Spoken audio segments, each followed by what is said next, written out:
Hi, everybody. Welcome to the Data Doesn't Equal Outcomes podcast. Behavioral health and human service organizations have to demonstrate outcomes. They have to run programs that make people better and prove it. And so the mad scramble for data is well underway. But data is just numbers, outcomes are just results, and connecting the two is the work. So if it has to do with driving better results for clients using a data-driven approach, we cover it here on the Data Doesn't Equal Outcomes podcast. My guest today is Brandie Williams, the Deputy Executive Director at the Rappahannock Area Community Services Board in Fredericksburg, Virginia. Brandie has over 18 years of experience serving individuals with behavioral health needs and developmental disabilities. For the last 13 years, Brandie's worked at the Rappahannock Area Community Services Board, a nonprofit organization dedicated to the education, recovery, treatment, and wellness of individuals affected by mental health, substance use disorders, and developmental disabilities. Brandie, thanks for joining us today. Thank you for having me, Jason.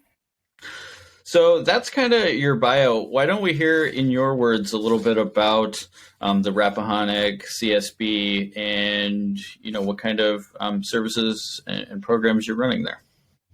Absolutely. We're really excited to be a nonprofit agency here in the state of Virginia who provides services to support individuals in the categories that you mentioned, the behavioral health, substance use, and intellectual disabilities, as well as prevention programs to help the community overall intervene early before any concerns or issues elevate. So our services provide everything from you can stay for a service, you can stay for a visit, a day, or lifetime. We have everything from your traditional outpatient behavioral health services to full 24-hour support on both our mental health and our developmental disabilities areas. So, and everything in between. We have over 30 locations and we're spread out around 5 counties.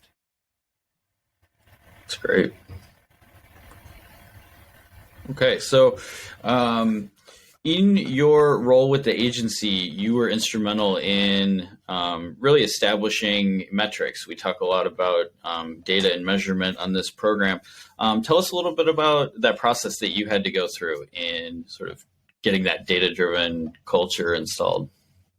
Well, it wasn't the easiest road, if I'm honest. When I came into this position about 5 years ago, they actually created a position of director of operations, which is what I initially stepped into, that really focused on bringing data to the forefront. Previously, we did not have established metrics. We were seeing kind of the rules of the road change to where our being able to effectively tell our story was moving from using words and kind of case studies to also needing that second part of having the numbers to back it up, having the data and having the outcomes to show the good and quality services we are providing.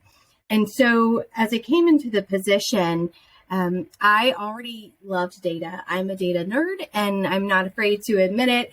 And I was gung-ho. We were going to make the best metrics. We were going to have them tell our story from start to finish. And it was going to be all rainbows and unicorns and roses. And what I failed to consider is that not everybody got as excited about data as I did. And in fact, some people were really traumatized by this idea that we were adding numbers to the words. So in behavioral health, it was all about the stories and trying to kind of bring up that we're not replacing the stories.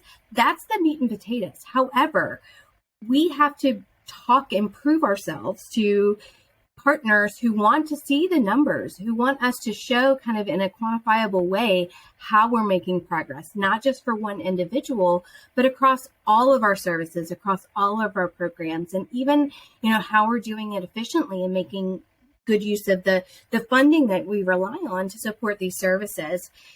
And so I think it's been a journey. It's been a journey of first having those people who do the work inform what we're measuring and what matters. They have to buy in. They have to buy into how we are assigning kind of this rules of the road. They have to be involved in developing it. And you kind of go back and think of what are people's experiences with data.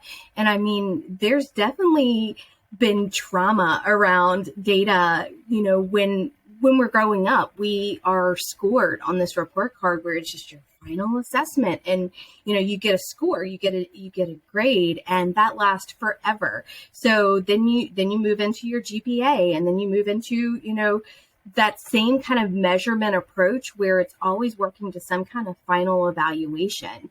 But I think in our case, in our services, when we're using it for true quality improvement, there is no final destination. There is no final grade. We're not operating in pass fail. We're operating in let's make it better. And I think you have to do some work, and there's some things outside of the numbers, outside of how you set up your metrics, that need to happen before your organization is ready to use those effectively. Yeah, I love that you mentioned trauma around data, and I'm also a big proponent of that. And really, it comes from school, I think, so much. That's just an awesome analogy. And really, there's this idea of like metrics are red, yellow, and green. And if they're green, we're great. And if they're red, then that's, punitive or suggestive of punishment. So how did you get your people to sort of understand that red doesn't mean you're bad? It means we need to target something for improvement. I think I got the most effect when we threw out those colors. I mean, those colors in itself have meaning tied to them, right? So, yellow is slow down, red is stop, do not pass, go. I think throwing out that general color scheme that actually has some of that negative connotations already associated with it. I mean, we can tell the same story using purple and green and, any color that you want to tell the same story. So really separating out from those associations that people already have of things that already have a good or a bad associated with it. I mean, taking the colors out of it altogether and just really looking at, consistently giving them the data, again, getting their buy-in on what's important to them to measure. I mean, sometimes we have no choice, right? So our state agency has metrics that we have to rise to the occasion with. Our payer sources have HEDIS and those metrics that they hold us accountable for. So there are some things we don't have a choice in measuring, but really giving those kind of clinicians, those frontline staff, the ability to at least choose some of the metrics and have input on what's important to them. And then bringing them along on why it's important for us to measure all the other things. Number two, the people you're measuring, the programs you're measuring, they have to have faith that how you're measuring it is accurate. So we had this history of throwing all these reports and numbers at clinicians and assigning values, but never allowing them to question those reports and dig in. And I think just a consistent presence where every month clinicians have an opportunity to see the details, to question, oh, hey, this doesn't look right to me. Okay, well, let's sit down together and realize that questioning is welcome. It's not, questioning if I have written a report and you think it might have an error, I want you to tell me because I want to be giving you the best information that you can make your decisions off of, and building that relationship simultaneously that yes, there are no silly questions here and there's no pride attached to the report itself. If it has an error, let's dig in, let's figure out what's going on. And I think you have to be cognizant of the human nature of data as much as you are the technological aspects of data. And I think sometimes you come from a perspective of one or the other, and you need some staff, you need those resources to kind of help make those two sides meet. Because data and quality data takes both. It takes the humans and it takes the tech to deliver. So I think it's realizing that both sides have to go on a journey, and you need the resources to be able to connect the human to the technology in an effective way, and also make sure that people are aware that just as we are working together to make sure that the information is accurate, we're all in with what, try to figure out what the story is telling us, what the numbers are saying to us so that we can make improvements. It's not a final measure. I mean, when we come out with the data and we get it in front of them, that's not the end game. That's not the GPA you have to put on any kind of application anywhere. It's just, this is where we are. This is where we are. And is that where we want to be? Or how can we use that to get us there if it's not? And how can we use that to celebrate if it is moving in the direction that we intended? So really seeing it as not a final destination. The data is no longer about final evaluation, final destination. It's just really ongoing, circling back around and making sure that we're measuring what matters, and making sure that people understand what matters about what we're measuring. Oh, so much good stuff in there. As a dashboard builder myself, I think we have to take a hard look at that, and that's something I haven't thought about before. We don't have to use red to indicate subpar performance, and perhaps we shouldn't because of those connotations. And you know what this reminds me of? My father was an English teacher, and so he did a lot of grading papers, and he always marked up papers in green. And I'd never really thought about why, but he didn't want to put the red connotation, the comment we always hear, oh, my teacher bled all over my paper with red ink, and that's all very negative. And so he would grade in green to say that the comments are about improving. They're not about knocking down what's there. And I'm going to have to think about that from a dashboard perspective. Coloring means a lot. And we typically say color to known associations, right? Color to red being the stop sign, but maybe that's not the automatic direction we should go when we color towards. Maybe we might need to color away from associations versus towards them. I like that a lot. Okay, so let's talk about 2 years ago. It's about the end of March here, and 2 years ago I was sitting in a similar seat as yourself, and we all know there was the data. Anybody working with data has a stop and a start on March 16th, 2020, when COVID happened. So I'd love to hear a little bit about your experience as a quality improvement and somebody controlling a lot of data. How did your activities and your job function change 2 years ago when the lockdown started? So it kind of goes back to what I was saying about making sure that what we're taking time to measure is what matters. And I think on March 15th, that switched very quickly in a way that we had not seen before. So all of a sudden, if we were making, hitting our mark with our, same day access and getting them in within 10 days, that's what mattered. And the next day, what mattered is, are we able to offer a place that individuals can still access services, period? Are we able to offer our employees safe place to continue to access services? What the heck is that going to look like? And are we providing enough of those services to financially sustain the ability to have these services through this, what we thought might have been, on March 15th, we thought, okay, we need to make it a month, right? So we need to switch our focus on, okay, so from quality services and what are those, to really focusing on, have we pivoted in a way that we still are maintaining access? So access and sustainability and safety, right? So those were the key things. Everything else got pushed to the side. Again, with this mindset that, hey, we're going to have this intense focus on these things for the next maybe month, right? And then we will get back. We'll get back to what we are. We're going to just put a pause here. We're not stopping these things. We're just going to put a pin in it because this thing's going to be over in a month, right? And I think we went to daily reporting at the beginning, daily reporting around the services were provided at the program level. What does that look like? Employees, are we able to get people in through the virtual means? We were positioned. We had dipped our toes into the virtual service provision world. And so we had some of the foundations. We had kind of the HIPAA compliant Zoom accesses and all of those in place that we could pivot quite quickly.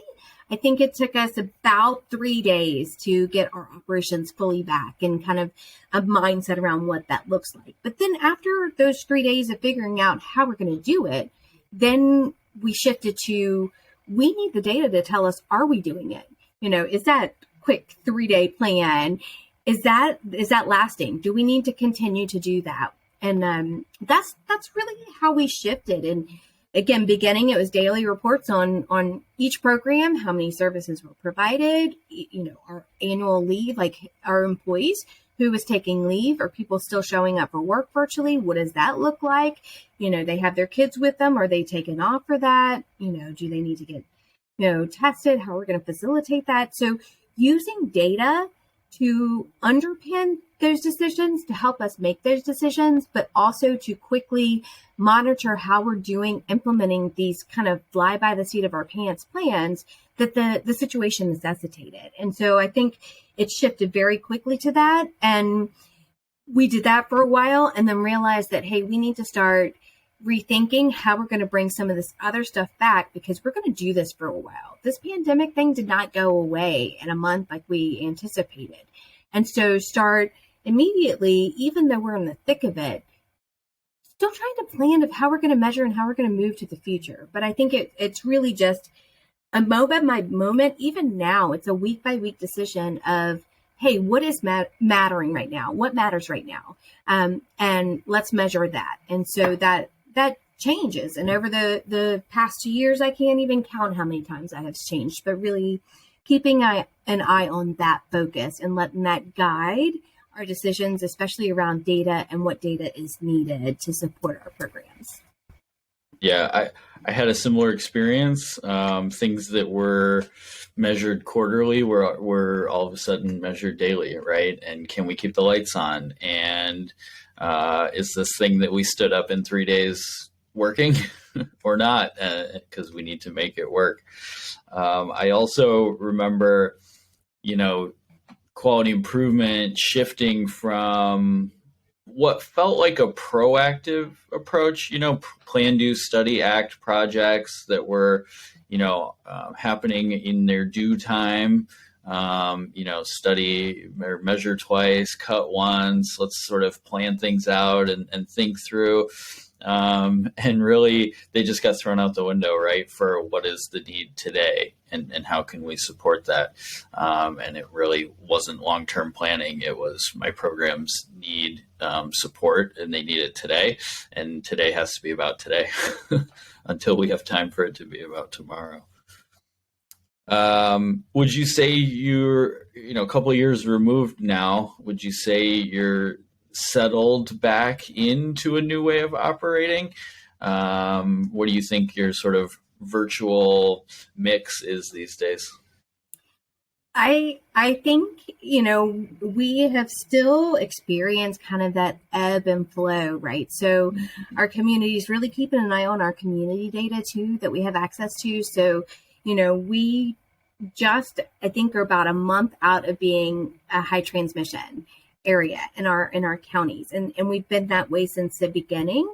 And so we're just starting to see that kind of come down from, being in that highest status level. I mean, talk about red. We've been in the red as far as COVID, percent positivity and transmission for all of our counties for the longest time. And maybe I take it back. Maybe there is still some use for the color red in data metrics and measurements. But, I think for us, we've been transitioning back to what does this hybrid world look like, because we're never going to get Pandora back in the box. What we have found is this virtual world, it's best for some individuals. What we're also finding through looking at our data is that it is really bad for some of our individuals and does not allow the access we want. So we have to find that happy medium. And that's what we've been doing for, I would say, about the past year.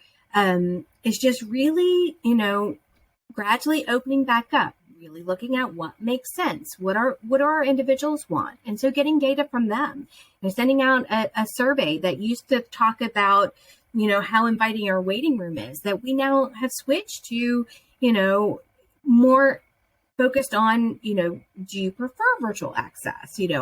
How is your experience around that? So flipping all the data we're looking at to really focus on, okay, let's rethink this. Maybe our brick and mortar doesn't hold water anymore for everybody. And so where does that mix fall? So we're looking at that, and we're using our data to kind of show us, how we're doing. And I think that's the transition. I don't think we're to the new normal. I even hate to say that because it's kind of been overused, and it's been the kind of coup de grace where everybody's working to what this new normal is. And I think the new normal is we're going to have to keep an eye on this. How are we? It's our new normal to look at how are we providing services, not just the way we've always done it, but in this virtual world. How do we unravel some of those decisions we made in those 3 days when we had no other choice? And which ones do we keep in place? And so I think for now, that's kind of been where we are looking that we have not traditionally looked before. But right, so, the things that used to matter are starting to matter again. We don't have the influx of funding that came from some of the pandemic related monetary supports we had access to. So that's gone. Are we holding water in our programs? What programs have not fared well and maybe aren't going to recover? Which programs have really shown, progress? And I think it's just a balance of getting back to measuring those things that now matter again. We still need to provide quality services. Now that we have at least a little bit of a handle on access and keeping the lights on, we're going back to that. I think looking at, we're accredited, we're CARF accredited. And so we're coming up on our survey this year. And so brushing off those metrics that we look at for that. So around efficiency, effectiveness, consumer satisfaction, and access, and really brushing those off for each programs. Our state agency, DBHDS, they had some measures that they kind of stopped and rolled back during the pandemic. So BMI and, supporting individuals to access their annual health physical. And so ramping those back up. So we are kind of slowly getting back and slowly getting to a new place and using data along the way. So, our data is not changing every day like it did at the beginning of the pandemic, but it's also changing and it's changing constantly. So really kind of reevaluating how to make a mix of before and a mix of now that makes sense for our programs. Okay, so in quality improvement, we work with data, right? But we also like to tell stories. So I'm wondering if you can tell us a story about a project that you've worked in or around for measuring improvements, and what was the scope and what kind of activities got you there, and how is everything better off because of that project? Yeah, I think, there are a lot of examples, but if you're really, for me, at the end of the day, the focus is on how have we quantified improvement for the individuals we serve? And when you mention this, it brings up kind of that joint partnership around data that makes this example probably a key example. So in Virginia, there is a statewide data platform, the Emergency Department Care Coordination Platform, that we are able to bring in data around any emergency department visit that our individuals present to, and bring that into our own electronic health record so that we can really team around what those numbers are telling us. And so one example is with one of our primary care sources. They piloted a behavioral health home within our agency where there were individuals identified using data to kind of get some additional wraparound supports around whole health.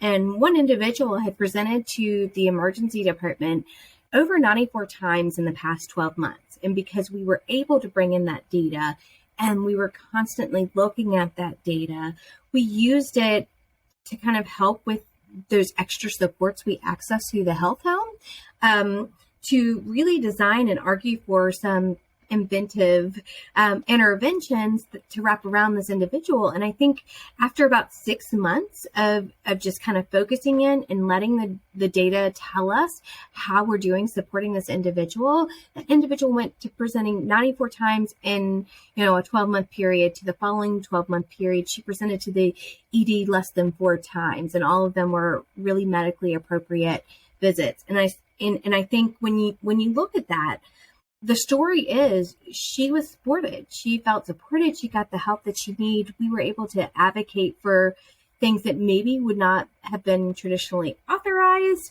but really using kind of that data. But really what matters is, in her own words, when she said, I don't feel like I have to go to the ED in order to get what I need anymore. I realize there are other supports around. And so at the end of the day, that's a one-person story. And so I'm not sure that that's what you were looking for. But for us, that's what matters, that's that impact. I think we're able to see that, kind of across the programs as well. And I'll definitely tell you about a program story if you'd like. But for me, it's really about taking the numbers, taking the large access of data. I mean, we collect data on everything. And so taking it and using it. And then wrapping a variety of our services around this individual and partnering with services outside of our agency to really improve the care and outcomes for an individual. And so when you ask for a story, those are the type that resonate with me. Yeah, so I like to say, don't forget the power of one, right? Sometimes the outcome you're looking for is one. It's not about huge population health. We have one person who needs to get better, and we were able to, use data triggers to figure out how to serve that patient, and now they're better. That's a positive improvement, right? But also, it gives you a bit of a blueprint, right, that you can apply to others. So as you see other ER visits, starting to pile up, you can intervene earlier with something that you've seen success with in the past, right? But yeah, if you've got program stories, I'd love to hear that too. Absolutely. I think, one of the pandemic related program stories that I like to share too is we maintain a crisis stabilization home. So a residential crisis stabilization program. And, during the pandemic, access to lower levels of care, while everybody figured out how they were going to do it across the board, became restricted, right, for individuals. And so what we were seeing is, about a month in, we were seeing those ED visits, those inpatient hospitalizations going through the roof, and we're wondering why. And so they started making phone calls. So taking the time to call every individual that had stayed with them the past year.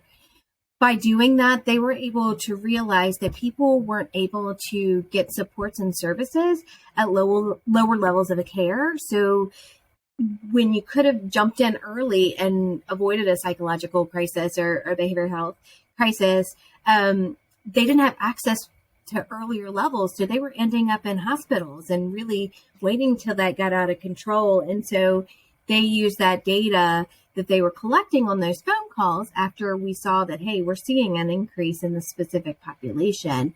And they really shored it up and used it to start kind of a alumni virtual group. So people had a place to come, even if they weren't in ongoing services now, to kind of help manage and talk about how this pandemic was, kind of impacting everybody and impacting, individuals' mental health.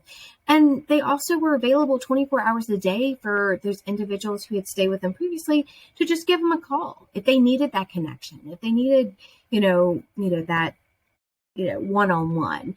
And what we did is we measured kind of post-stay, how many times individuals kind of access emergency services or have psychiatric hospital stays after discharge from crisis stabilization. And what we saw at the first of COVID going uphill for the individuals we had served as far as needing more of those. After those phone calls, you started to see that kind of come down because they had a place. They used the data to respond to a need that they never had to respond to before.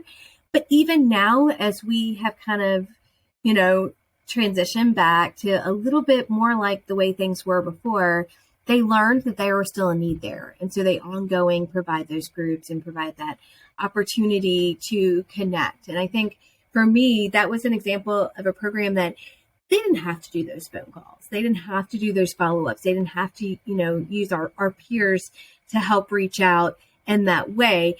They didn't get paid to do that. But what they saw was that there was a need and the data showed the need. And then they used their minds and their willingness to kind of jump in and be all in to find a way to meet that need. And so that's exciting for me. That's really awesome. Even if COVID was the catalyst that showed you the need, that creative problem solving showed you a beneficial path forward, even in a post-COVID world, should that ever become such a thing. That's really great. Thank you for those stories. So I ask everybody on the podcast a sort of a final question. If you were, riding the elevator with yourself before you started working in QI and data, and you had a quick elevator ride to give yourself one piece of advice, what would it be? What would you want to impart on somebody else embarking on quality improvement work? Pay more attention to the people. I think if I could go back and redo and give myself a hint, I think it's data is great and we need it and we need the metrics and we need to measure it. But every part of that process depends on the people.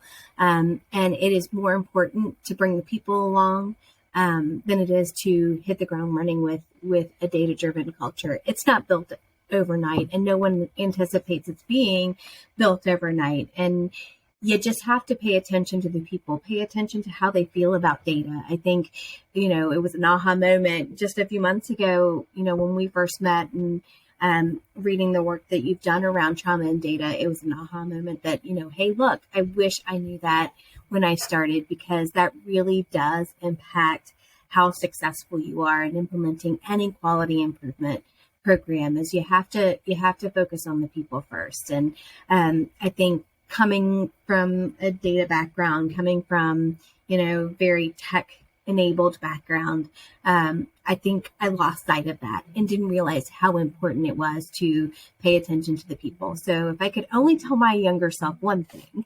that would be it.